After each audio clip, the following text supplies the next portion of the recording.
সুদক্ষ নাবিক, তেমনি আমাদের এই আরএফএল রিটেল চেইনের সুদক্ষ নাবিক হলেন আমাদের শ্রদ্ধেয় পরম প্রিয় সবার পরিচিত মুখ রাহাত জাহান শামীম স্যার। স্যার তার প্রতিনিয়ত চিন্তা চেতনা এবং কর্মদক্ষতার মাধ্যমে আমাদের এই রিটেল চেইনকে প্রতিনিয়ত বাংলাদেশ তো অলরেডি স্যারের নেতৃত্বে নাম্বার 1 রিটেল চেইন হয়েছি এবং আমাদের চিন্তা চেতনা এবং স্যারের চিন্তা চেতনা আছে এই রিটেল চেইনকে আমরা বাংলাদেশের বাইরেও প্রতিষ্ঠিত করব। সো অনুষ্ঠানের এ পর্যায়ে আমি আমাদের শ্রদ্ধেয় রিটেল চেইন অপারেশন বা রিটেল চেইনের chief operating officer Rahat Jahan Shamim স্যারকে মঞ্চে এসে স্যারের মূল্যবান বক্তব্য এবং গাইডলাইন দেওয়ার জন্য অনুরোধ জানাচ্ছি। আমরা সবাই স্যারকে করতালির মধ্যে স্বাগত জানাবো। তালি চলতে থাকবে অনবরত স্যার উঠা পর্যন্ত। তালি হবে, তালি। স্যারকে সবাই দাঁড়িয়ে যায় বড় তালি মাত্র স্যারকে সবাই দাঁড়িয়ে যাবো, বড় তালি মাত্র সবাইকে দাঁড়িয়ে যাবো।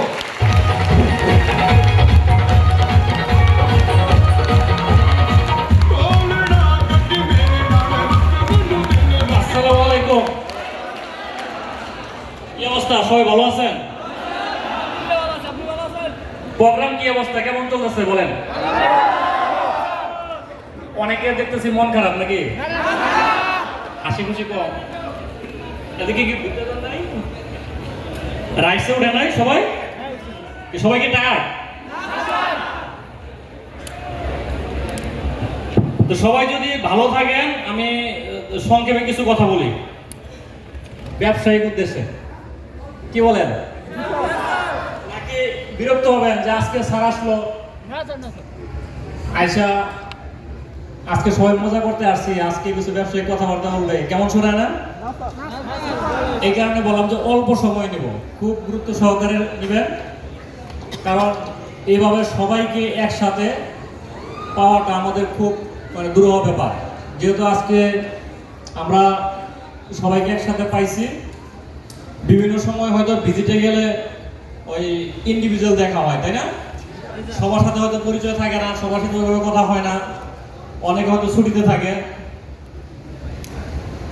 তো সংক্ষেপে কিছু ব্যবসায়িক কথাবার্তা বলি, খুব মনোযোগ সহকারে শুনবেন। যে বিষয়গুলি আমি বিভিন্ন সময় আমার ভিজিটিং কালে পাই এবং ম্যানেজমেন্ট পান, চেয়ারম্যান স্যার পান, তার ফ্যামিলি পান, আমাদের এমডি স্যার বিভিন্ন সময় যান, এই বিষয়গুলি খুবই গুরুত্বপূর্ণ। আমাদের অবশ্যই এই বিষয়গুলি দেখা উচিত। তো আমরা রিসেন্ট একটা ঘটনা বলি। ম্যানেজমেন্ট একটা অবজারভেশন হলো যে আপনার আউটলেটে পর্যাপ্ত স্টাফ আছে, বাট প্রোডাক্টগুলি অপরিষ্কার, তারা কিন্তু পরিষ্কার। তো বিষয়টা কেমন না? তো আমি সবাইকে রিকোয়েস্ট করব এই বিষয়টা খুবই গুরুত্ব সহকারে দেখবেন, যে প্রোডাক্টে কোনোভাবে যাতে ডাস্ট না থাকে। এটা আমাদের জন্য লজ্জাজনক যদি কোনো কাস্টমার কমপ্লেন করে যে আপনার প্রোডাক্টটাকে ময়লা, আমাকে একটা ময়লা প্রোডাক্ট দেওয়া হয়েছে, বা ম্যানেজমেন্টে কেউ যাওয়ার পর যদি বলে যে প্রোডাক্টটা অনেক ময়লা, আপনি নিজে যদি যখন একজন কাস্টমার হন, নিশ্চয়ই আপনি এই ময়লা প্রোডাক্টটা পারচেস করবেন না? না করবেন? কে কে করবেন? হাত উঁচা করেন যে আমি ময়লা প্রোডাক্ট পারচেস করি। একজনও করেন না? ক্লিয়ার? তো আমি নেক্সট ভিজিটে যাতে এই ধরনের কোনো না পাই, ফাইন্যান্স না পাই যে প্রোডাক্টের গায়ে ময়লা থাকবে না। ক্লিয়ার? এতে করে কিন্তু আমি আজকে যে পয়েন্টগুলি বলতেছি আপনাদেরকে, এটার জন্য কিন্তু আমরা সিরিয়াস অ্যাকশন নেব। এই কারণে বলতেছি যে আপনারা খুব স্পেশালি দেখবেন, যদিও এই প্রোগ্রামের মাঝে বলতেছি। তো আরেকটা পয়েন্ট হচ্ছে রেগুলার। আমি যে পয়েন্টগুলি বলতেছি এটা কমন, আমরা সারা বছরই বলি, তারপরে বলতেছি সবাইকে একসাথে আসি আমরা। এই কারণে বলতেছি যে ড্যামেজ প্রোডাক্ট ডিসপ্লে, কোনোভাবেই ডিফেক্টিভ বা ড্যামেজ প্রোডাক্ট ডিসপ্লেতে রাখা যাবে না, এটা স্টোরে রাখবেন, এটা ডিসপ্লে প্রোডাক্ট না। স্টক, অনেক সময় দেখা যায় যে এখানে কি ম্যানেজার আছে আজকে? সবাইকে ডেপুটি কতজন? হাত উঁচা করেন। তার মানে সবাই ডেপুটি ম্যাক্সিমাম। আচ্ছা, তো বেশিরভাগ সময় কিন্তু শোরুমে ডিও হয় ডেপুটি দ্বারা দেন নাকি, না ম্যানেজার করেন? কে করেন ডিও? ডেপুটিও করেন, ম্যানেজারও করেন, তাই না? তো দেখা যায় যে ডিও করার সময় আমরা খেয়াল করতেছি না কি প্রোডাক্ট আমাদের প্রয়োজন, বা আমাদের স্টকটা আমি চেক করতেছি না, অল্টারটা চেক করতেছি না। আমরা বিভিন্ন সময় অল্টারে সেল করে দিই যেখানে অল্টার করা নিষেধ। স্টকটা না চেক করে যে আউটলেট যে প্রোডাক্টটা শোরুমে আছে বা অন্য শোরুমে খবর নিচ্ছি প্রোডাক্টটা বিক্রি হয় কিনা, ভালো বিক্রি হয় কিনা, এটা জানার পর আমরা ডিও করতেছি, এতে করে কিন্তু আমাদের স্টকটা বাড়তেছে। স্টকের ক্ষেত্রে খুবই কেয়ারফুল থাকবেন, স্টকটা কিভাবে রিডিউস করা যায় এদিকে খুবই কেয়ারফুল থাকবেন। আননেসেসারি প্রোডাক্ট ডিও করা যাবে না, বেশি প্রোডাক্ট ডিও করা যাবে না, যতটুকু প্রয়োজন ততটুকু ডিও করেন। আরেকটি স্পেশাল পয়েন্ট হচ্ছে হলো যে বেবি কর্নার। আমাদের এখানে কিন্তু অলমোস্ট 80% হবে লেডি কাস্টমার, নাকি ভুল বলতেছি? যদি লেডি কাস্টমার 80%ই হয় তাহলে নিশ্চয়ই তাদের কম বেশি ছোট বড় বেবি আছে। আমরা কিন্তু তাদের বেবিদের প্রায়োরিটি দিচ্ছি না, এই ধরনের অনেক কমপ্লেন আসে। এবং ম্যানেজমেন্টেরও হচ্ছিল স্পেশাল একটা ডিমান্ড আছে যে আমাদের প্রত্যেকটা আউটলেটে কি থাকতে হবে, বেবি কর্নার। কিন্তু আমরা কিন্তু শোরুমগুলি ভিজিট করার সময় ওরকম দৃশ্যমান পাই না। তাই এখানে যারা ডেপুটি ম্যানেজার ভাইরা আছেন, আপনারা ফিউচার ম্যানেজার, আর আমরা যখন ম্যানেজার তৈরি করি তখন স্পেশালি ডেপুটি থেকে প্রায়োরিটি দেওয়া হয়। তো আপনারা স্পেশালি প্রত্যেকটা শোরুমে বেবি কর্নার তৈরি করবেন অ্যাজ পার অপারেশন গাইডলাইন। টয়ের জোনও দেখা যায় যে বিভিন্ন জায়গায় সরাই সিটে টয়েসগুলো রাখা হয়েছে, এইভাবে না রেখে কি করবেন, টয়েসগুলোকে একটা জায়গায় জোন আকারে তৈরি করেন। এর জন্য আমাদের অপারেশন ম্যানেজার হয়তো আপনাদেরকে গাইডলাইন দিবে বা একটা ডিজাইন দিবে অপারেশন থেকে। তো ওই ডিজাইন মোতাবেক আপনারা ডিসপ্লেগুলো এনশিওর করবেন প্রত্যেকটা আউটলেটে। তারপর একটা কমন প্রবলেম হচ্ছিল আমাদের সেম প্রোডাক্ট মেনি ডিসপ্লে। কি বুঝতে পারছেন? একই প্রোডাক্ট, ধরেন একটা অর্ডার বোতল বা মামপট, একটা প্রোডাক্টে আপনি 20টা ডিসপ্লে করছেন, 15টা ডিসপ্লে করছেন, এটা কি কোনো লজিক হইতে পারে? তো ধরেন ক্লিনিং বাস্কেট, একটা আইটেম সর্বোচ্চ 2টা 3টা 4টা 5টা থাকতে পারে, 20টা থাকতে পারে না। আমার যেমন আপনি স্পেসটা নষ্ট করছেন, তেমনই কি স্টকটা ভারী হয়ে গেছে, ঠিক না? এই বিষয়টার ক্ষেত্রে সবাই কিন্তু পয়েন্টগুলো নিয়েন, খুবই ইম্পর্টেন্ট পয়েন্ট আমি বলতেছি। আমি যদি আর ব্যক্তি পাই, আমি কিন্তু শোরুমে গিয়ে প্রত্যেকটা ডেপুটিকে বলবো যে ভাই আপনাকে কিন্তু আমি কনফারেন্সে স্পেশালি বলে দিয়েছিলাম এই কথাটা, আপনি এর জন্য অ্যাকাউন্টেবল। আমি কিন্তু শোরুমে বকি না, কিন্তু আমি ব্যবস্থা নিই কোথায় এসে, হেড অফিসে আসার পর কিন্তু ব্যবস্থা নেই। হয়তো আরেকটু মাঝখানে একটু বলে দেই, শোরুমে গিয়ে আপনাদেরকে আমি হয়তো হঠাৎ যাই, 1 মাস 2 মাস 3 মাস 4 মাস 5 মাস বা 1 বছর পরও যাই, তো ওখানে কিন্তু আপনাদেরকে আমি বকাবকি করতে যাই না। এখন আপনাদের বুঝতে হবে আমি যে জিনিসটা আপনাকে বুঝিয়ে বলতেছি এটা খুবই ইম্পর্টেন্ট। আপনারা যদি মনে করেন যে সারা এসে বকা দিচ্ছে তাহলে ইম্পর্টেন্ট, ওরকম না। আমি যদি বলি যে ভাই এই প্রোডাক্টটাতে ময়লা আছে, পরিষ্কার রাখলে ভালো হবে, আপনি বুঝতে হবে যে এই কথাটার উপর আমি অনেক বেশি গুরুত্ব দিছি। আপনাকে এতে সিরিয়াস হতে হবে, আমি যতটুকু কথা বলছি ততটুকু আপনাকে সিরিয়াস হতে হবে। বকা দেওয়া কোনো ভালো কোন হইতে পারে না। সুন্দরভাবে বুঝিয়ে বললে আপনি যদি সিরিয়াসলি নেন তাহলে কি হবে, ভালো রেজাল্ট আসবে। তো dirty product display, dirty product বুঝতে পারছেন? একটা বলছি ডাস্ট আর ডার্টি কিন্তু এক না। ডাস্টটা হচ্ছে যে কোনো একটা ডাস্টার বা কাপড় দিয়ে বা মুখে ফু দিলেও বালিটা চলে যাবে, ধুলাবালি উপর থেকে প্রোডাক্ট চলে যাবে। আর যে প্রোডাক্টটা ডার্টি এটা কিন্তু যাবে না। এটার জন্য কি করতে হবে, যেমন ধরেন আমাদের বিভিন্ন ধরনের ছোট ছোট টয়েস আছে, তাই না? তো এইগুলি বা বিভিন্ন প্রোডাক্টের গায়ে দেখেন ময়লা কিছু দাগ বসে যায়, যেমন রিগেল ফার্নিচারের ক্ষেত্রে অনেক সময় হয়।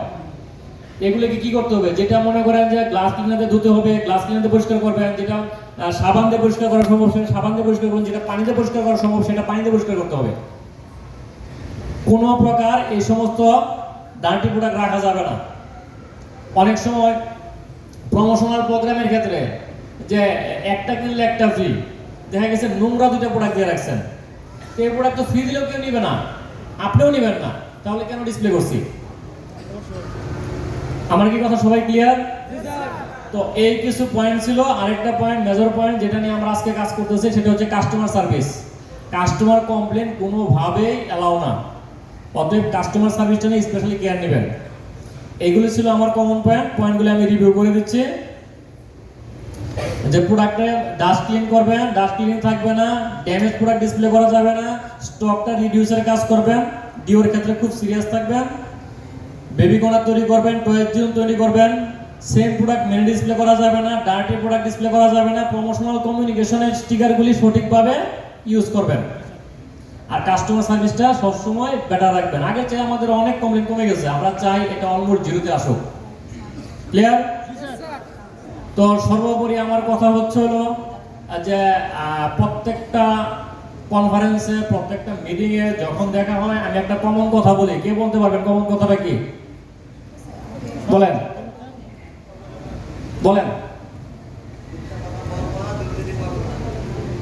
কি বলছে? আর যদি দুর্নীতি করেও ফেলি, কি করবো না? বলেন, কেউ একজন আসেন এদিকে, এসে বলেন, কেউ একজন আসেন, ওই যে দাঁড়িয়ে ভাই আসেন, আপনি বলেন, আসেন, স্টেজে আসেন, যে ভালো জানেন সে বলবেন।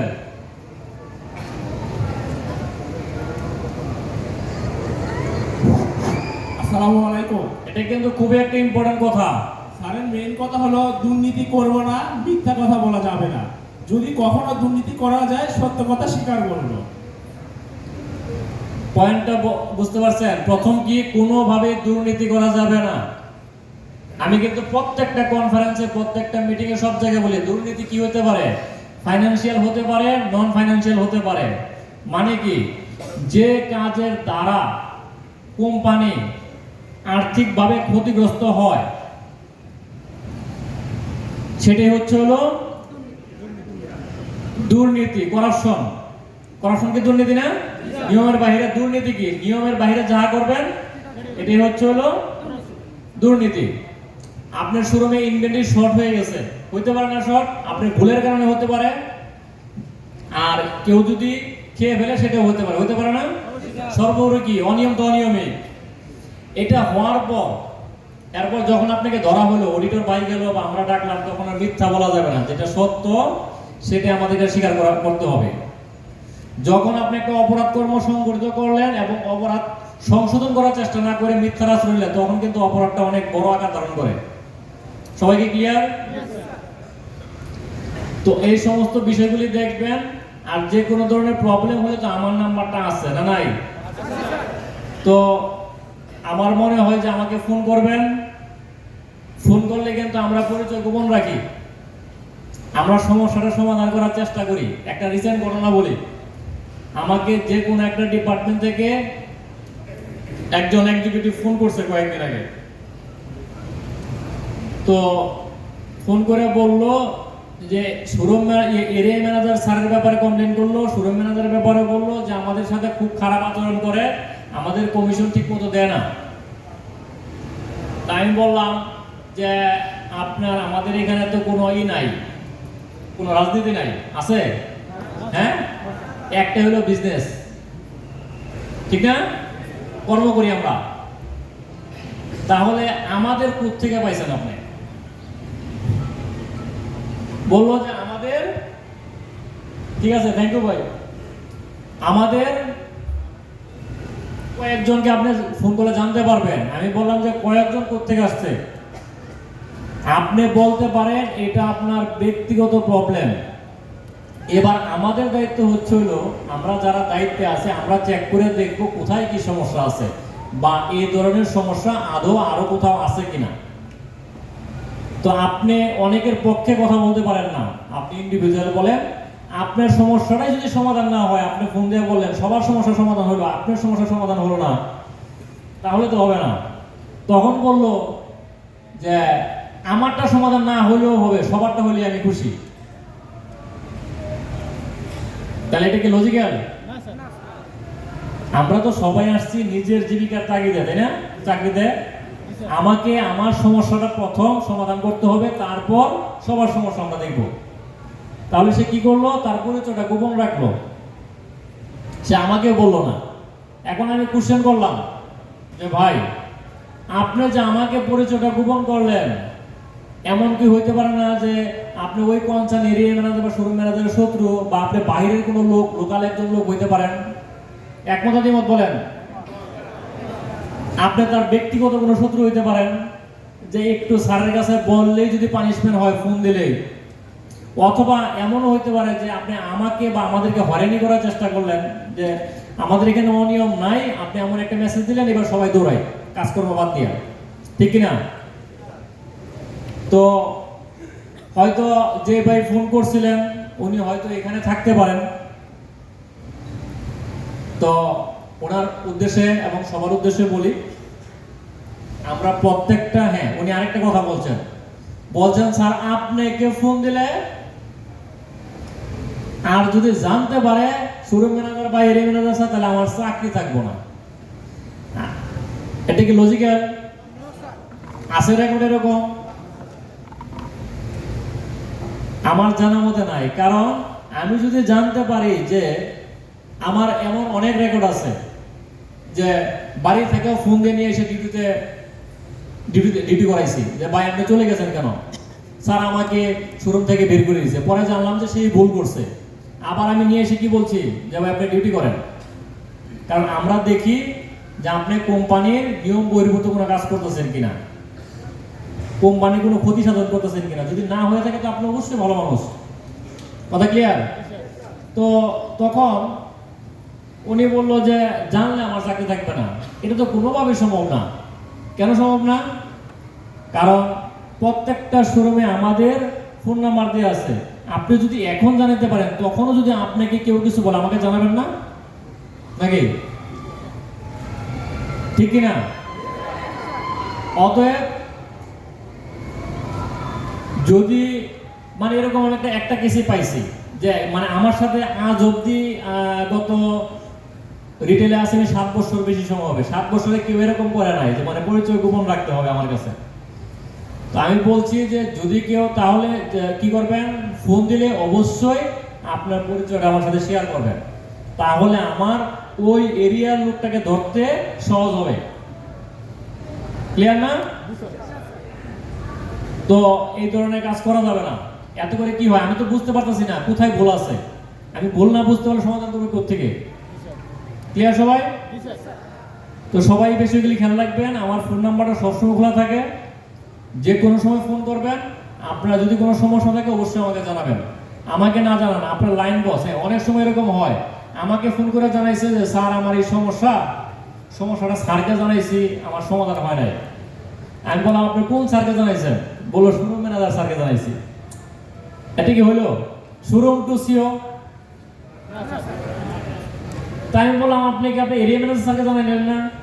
বলে যে স্যার এরিয়া ম্যানেজার স্যার জানালে কাজ হইব না, এখানে জানাই নাই। আচ্ছা কাজ হলো না, ইনচার্জ স্যারকে জানালেন না? বলে যে ইনচার্জ স্যার আমি দেখছি এরিয়া ম্যানেজার স্যার বলছে ইনচার্জ স্যার নাকি তাকে খুব পছন্দ করে। এটা কি আপনি ইনচার্জ স্যার বলছেন এরিয়া ম্যানেজার স্যার বলছে? তো বললো যে স্যার এরিয়া ম্যানেজার স্যার তো আমাদেরকে মিটিং এ বলে ইনচার্জ স্যার ওনাকে খুব পছন্দ করে। এটা কি একতরফা বয়ান হলো কিনা? আমাদের কি এরকম কোনো নিয়ম আছে কাউকে স্পেশাল পছন্দ করা? কে আপনাদের কি মনে হয় আছে? কোন ব্যক্তিগত পছন্দ বা স্পেশাল কারো কোনো পছন্দ নাই, সবাই সমান আমার কাছে। আমার দৃষ্টিতে আমি একজন ইনচার্জকে যতটুকু দেখি, আমাদের একজন এক্সিকিউটিভকে ঠিক ততটুকু দেখি, যার মধ্যে এক বিন্দু এদিক সেদিক নাই। আর আমার মনে হয় না যে আমার কোনো আচরণেও এটার কোনো বহিঃপ্রকাশ কোথাও আছে। কারণ আমি ইনচার্জকে যদি একটা এক্সিকিউটিভ আমি নামও জিজ্ঞাসা করি, পরবর্তীতে তাকে আমি বাইরে রাখি নাকি বললাম। কারণ আমরা যদি আদর্শ শিক্ষা না দিই, আপনি আদর্শবান মানুষ হবেন না। অতএব আমাদের এখানে কোনো আত্মীয়করণ নাই, পছন্দকীকরণ নাই। আমরা সবাই সমান, সবাই একসাথে কাজ করি। দায়িত্বের স্বার্থে আজকে আমাকে এখানে আসি আর আপনি ওখানে আছেন। এমনও হতে পারে যে কোনো না কোনো ভাবে আপনি চলে আসবেন এখানে, আমি চলে যাব ওখানে। অস্বাভাবিক কিছু না। আজকে হয়তো এই কোম্পানিতে এখানে আসি, এমনও হতে পারে আরেক কোম্পানিতে এরকম আরেক স্যারের আন্ডারে যেতে পারি, তাই না? যেখানে হচ্ছে আমার সিট থাকবে সামনে, হতে পারে না? অস্বাভাবিক কিছু না। সবাই আমরা একসাথে কাজ করব, ভালো কাজ করব। ক্লিয়ার? আমরা যে পয়েন্টগুলি মিটিং এর পয়েন্ট আজকে যে পয়েন্টগুলি বললাম, এই পয়েন্টগুলি সবাই স্পেশাল টাইপ দেয়। তারপর যদি কারো কিছু বলার থাকে বলেন, যদি পুরা কোয়ারি থাকে আমার কাছে। আছে কারো? নয়তো আমার বক্তব্য এখানে শেষ করবো। কেউ বলার মতো কেউ কিছু আছে যে অভিযোগ বা কোনো সমস্যা নাই? তাহলে সবাই আজকে মজা করি নাকি? আজকে মজার দিন, সবাই মজা করি এবং কালকে থেকে পূর্ণ উদ্যমে, পূর্ণ শক্তি নিয়ে আমরা অতীতে যেমন ভালো করছি, কিছু ভুল ছিল আমাদের, ওই ভুলগুলি শুধরাবো এবং ভালোগুলোকে ধরে রাখবো ইনশাল্লাহ। কি বলেন? তো সবাই ভালো থাকবেন। তো এবার আসেন, এদিকে আসেন। মেহেদি ভাই পরিচয় হয়েছে সবার সাথে? আচ্ছা, মেহেদি ভাইকে সবাই চেনেন? তো মেহেদি ভাইকে আমি বলবো যে আজকে আমাদের বিশাল এই আয়োজনের উদ্দেশ্যে কিছু বলার জন্য। যার পিছনে উনি কি, আপনার পদ কি এখানে? না না না, আজকে মার্কেটিং বলে যান, আজকে আমরা সবাই সমান। এই যে আমিও যা, ওরাও তাই। ভাইস চেয়ারম্যান আজকে এই প্রোগ্রামের, উনি হচ্ছিল ভাইস চেয়ারম্যান দায়িত্বে আছেন। আর মঞ্জু সাহেব আসেন। মঞ্জু সাহেব হচ্ছে চেয়ারম্যানের দায়িত্বে আছেন, যার তত্ত্বাবধানে এই প্রোগ্রামটা আয়োজিত হয়েছে। সবাই মঞ্জু সাহেবের জন্য একটা কথা লিখেন এবং মেয়েদের জন্য। আপনারা সংক্ষেপে কিছু বলেন এই প্রোগ্রামের উদ্দেশ্যে। হ্যালো, তো সবাইকে আসসালামু আলাইকুম এবং সবাইকে অসংখ্য ধন্যবাদ।